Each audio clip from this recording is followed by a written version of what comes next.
Canada के नए प्रधानमंत्री मार्क कार्नी शुक्रवार 14 मार्च को शपथ ग्रहण करेंगे। वे देश के 24वें प्रधानमंत्री के रूप में पदभार संभालेंगे।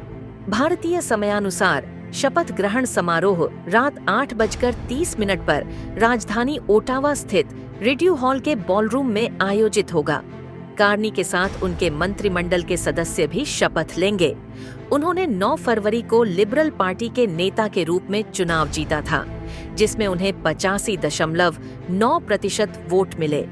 वे जस्टिन ट्रूडो की जगह लेंगे, जिन्होंने जनवरी में प्रधानमंत्री पद से इस्तीफे की घोषणा की थी।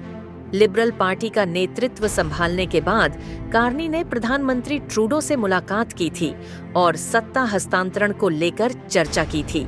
शपथ ग्रहण से पहले शुक्रवार को ट्रूडो गवर्नर जनरल के समक्ष अपना आधिकारिक इस्तीफा सौंपेंगे। मार्क कार्नी एक अनुभवी अर्थशास्त्री और पूर्व केंद्रीय बैंकर हैं। 2008 में उन्हें बैंक ऑफ कनाडा का गवर्नर नियुक्त किया गया।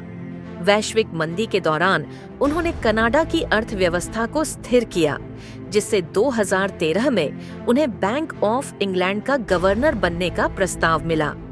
बैंक ऑफ इंग्लैंड के 300 साल के इतिहास में वे पहले गैर ब्रिटिश नागरिक थे जिन्हें यह पद मिला। 2020 तक वे ब्रेक्जिट के दौरान लिए गए महत्वपूर्ण आर्थिक निर्णयों के कारण ब्रिटेन में चर्चित रहे। अमेरिकी राजनीति और ट्रंप पर उनकी राय मार्क कार्नी लिबरल पार्टी में पूर्व राष्ट्रपति डोनाल्ड ट्रंप के आलोचक माने जाते हैं, लेकिन वे सार्वजनिक रूप से ट्रंप पर बयान देने से बचते रहे हैं। हालांकि ट्रंप द्वारा कनाडा पर 25% टैरिफ लगाने की घोषणा के बाद कार्नी ने कड़ा रुख अपनाते हुए कहा, कनाडा किसी दबाव में नहीं झुकेगा। हमें ऐसी रणनीति बनानी होगी जो निवेश को बढ़ावा दे और कनाडाई कामगारों को मौजूदा मुश्किल हालात में सहयोग दे। जनवरी 2024 से पहले तक कार्नी की राजनीतिक पहचान सीमित थी। पिछले साल हुए एक सर्वे में केवल 7% कनाडाई उन्हें पहचानते थे। जस्टिन ट्रूडो के इस्तीफे के बाद उन्होंने लिबरल पार्टी के समर्थन से अपनी दावेदारी मजबूत की।